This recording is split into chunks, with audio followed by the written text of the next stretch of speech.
दिल्ली चुनावों के बीच ही गृह मंत्री अमित शाह ने एक चुनावी रैली में कहा कि अगर भारतीय जनता पार्टी दिल्ली की सत्ता में आती है तो सीलिंग की कार्रवाई झेल रहे दुकानदारों को उनकी सरकार राहत देने का काम करेगी और 13,000 जो दुकानदार हैं उन पर करीब जो ऐसी दुकानें हैं उनको डी सीलिंग की कार्रवाई करने का काम किया जाएगा।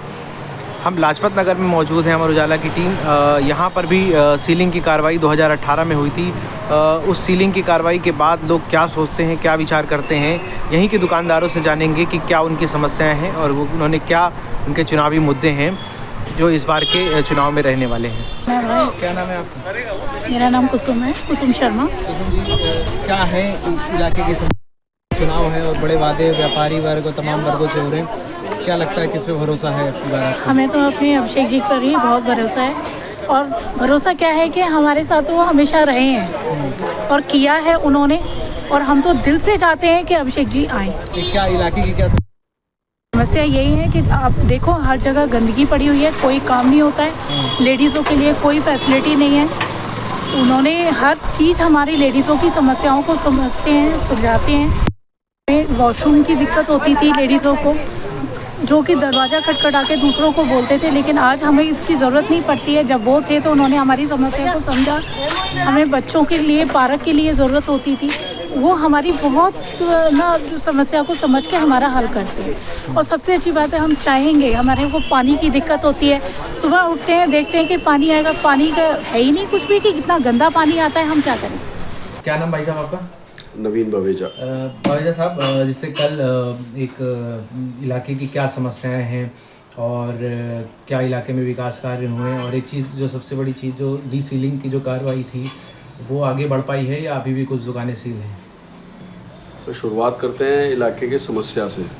इलाके की समस्या जो मेन जो समस्या है वो है सीवर और पानी की मेन। सीवर और पानी की मेन समस्या जो है पिछले 10 सालों में एज इट इज़ वैसी की वैसी ही है।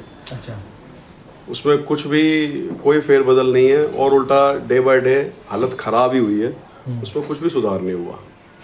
इसके बाद आपने बात की डी सीलिंग की। डी सीलिंग के लिए देखो सेंटर में हम मोदी जी और पूरी सरकार का हम बहुत धन्यवाद देते हैं कि उन्होंने हम सबका एक हित देखकर हमारी रोजी रोटी को ध्यान में रखकर ये कदम उठाया और धीरे धीरे हम पूरा उसको डीसील हुई हमारी मार्केट।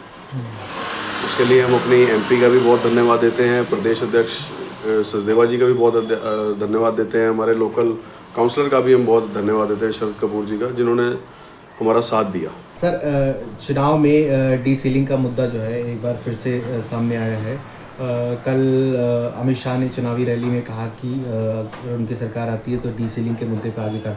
लाजपत नगर में क्या डी सीलिंग की कार्रवाई जो हुई थी उस पर सीलिंग की जो हमारी जो है 2018 में 352 दुकानें सील हुई थी और जो इसका प्रोसेस जो है ना 90% जो है हो चुका है और वो डी सील हो चुकी हैं।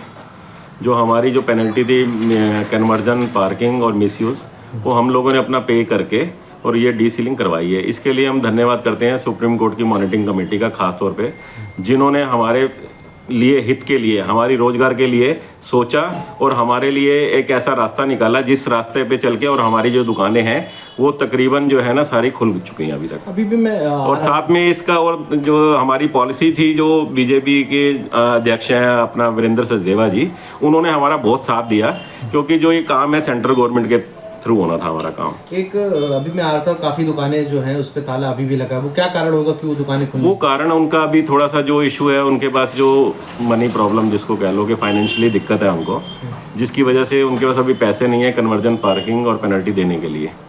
लेकिन उनके ऑर्डर हो चुके हैं सुप्रीम कोर्ट मॉनिटरिंग कमेटी से, डी सीलिंग के ऑर्डर हुए हैं। जिस टाइम वो अपनी पेनल्टी अपना डिपॉजिट कर देंगे और उनके भी दुकानें खुल जाएंगी। ठीक, इलाके में कोई दुकानदारों को कोई समस्या है या उस तरह से? कोई समस्या नहीं है हमारे यहाँ, कोई दिक्कत नहीं है, सब बहुत अच्छे तरीके से चल रहा है। क्या नाम है सर आपका?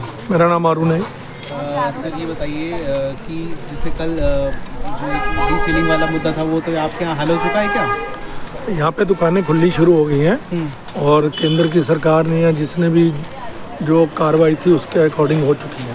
अच्छा, क्या इलाके की समस्याएं हैं? क्या इलाके की मेन समस्या देखिए, ये विधानसभा का चुनाव है, ये हमारे निगम का या केंद्र का चुनाव नहीं है। इसके अंदर हम जो विधानसभा के हिसाब से देख रहे हैं, केजरीवाल जी के कार्यों को देख रहे हैं कि केजरीवाल जी ने पिछले 10-15 साल के अंदर क्या काम किया, या मदन लाल जी जो यहाँ के विधायक थे, मौजूदा विधायक थे, जो आज भाजपा में चले गए हैं, उन्होंने क्या काम ऐसे किए थे कि उनको केजरीवाल जी ने टिकट काट के से जो प्रत्याशी थे पहले रमेश जी को टिकट दी। मैं मदन लाल जी से यही पूछना चाहते हैं कि उन्होंने क्षेत्र के अंदर किस समस्या को हल किया। क्या उन्होंने पानी की समस्या को हल किया, सीवर की समस्या को हल किया, या रोड के ऊपर जो ये पेड़ों की छटाई की समस्या को हल किया, या किस और समस्या को हल किया? इसका जवाब केजरीवाल जी दें। केजरीवाल जी ने जो हमें कहा कि गंगा स्वच्छ हो गई, मैं जमुना स्वच्छ कर दूंगा।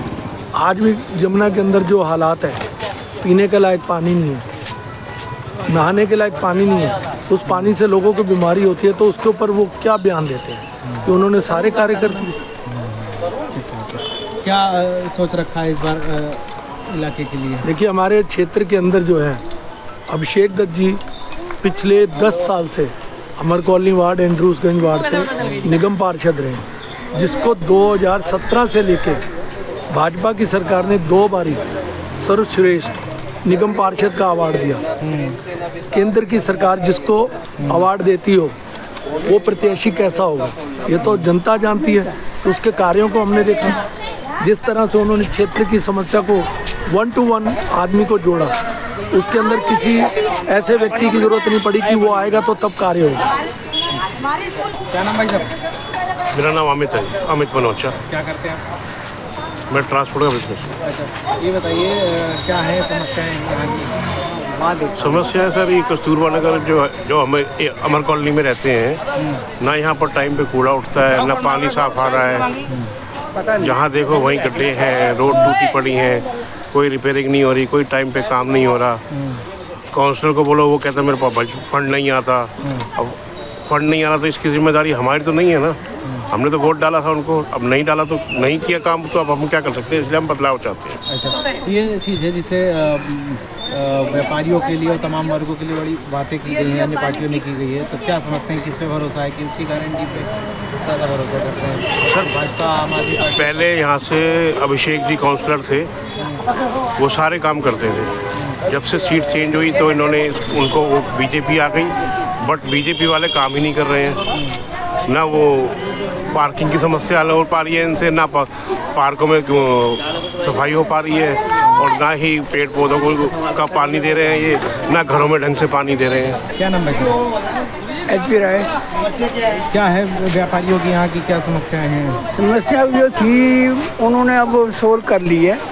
जो मतलब कि सीलिंग का था, वो पैसे जो गवर्नमेंट ने कहा है ना भरने के लिए, तो वो अब भर के अपना सील खुलवा रहे हैं। तो ये अमित शाह बयान दे रहे हैं कि क्या बोलते हैं, जो सीलिंग हुई कार्रवाई ना इसका कोई कंसर्न नहीं है इसके साथ।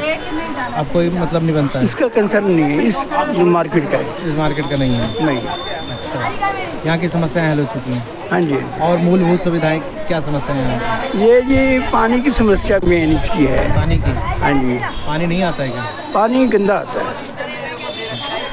तो क्या सोच रखा है इलाके की समस्या के लिए? तो उनको चाहिए था कि सही कराना, उन्होंने करवाया नहीं 5 सालों में। 10 साल ही राज किया उन्होंने। मदन लाल जी है ना हमारे इलाके के MLA, तो उन्होंने जो काम करना था वो किया नहीं। जसवंत लाल। क्या है इलाके की समस्याएं? सड़कें टूटी हुई हैं बेटा, सारी की सारी, पानी भी ढंग से नहीं आता। अच्छा, ये जो पहले गंदा पानी आता है बेटा। ये जो पहले विधायक थे, क्या इन्होंने कुछ काम नहीं हुआ इलाके में? नहीं किया बेटा, सड़कें टूटी पड़ी सारी। अच्छा, तो ये और तो क्या इस बार उम्मीद है इस इलाके में? हम तो कहते हैं ये बेटा अभिषेक आ जाए, बढ़िया काम करने वाला बन रही है भाई, हमारा बच्चा है। एक बार फ़ोन कॉल जब भी आ जाता है बेटा, और खड़ा होकर काम करवाता है। और ये भाजपा वाले? ये नहीं सुनते बेटा, ये सुनते नहीं। सर आम आदमी पार्टी वाले? वो नहीं सुनता बेटा, कोई काम नहीं बना। अमर उजाला जीवांजलि के सारथी की मदद लें और महाकुंभ में स्नान जरूर करें।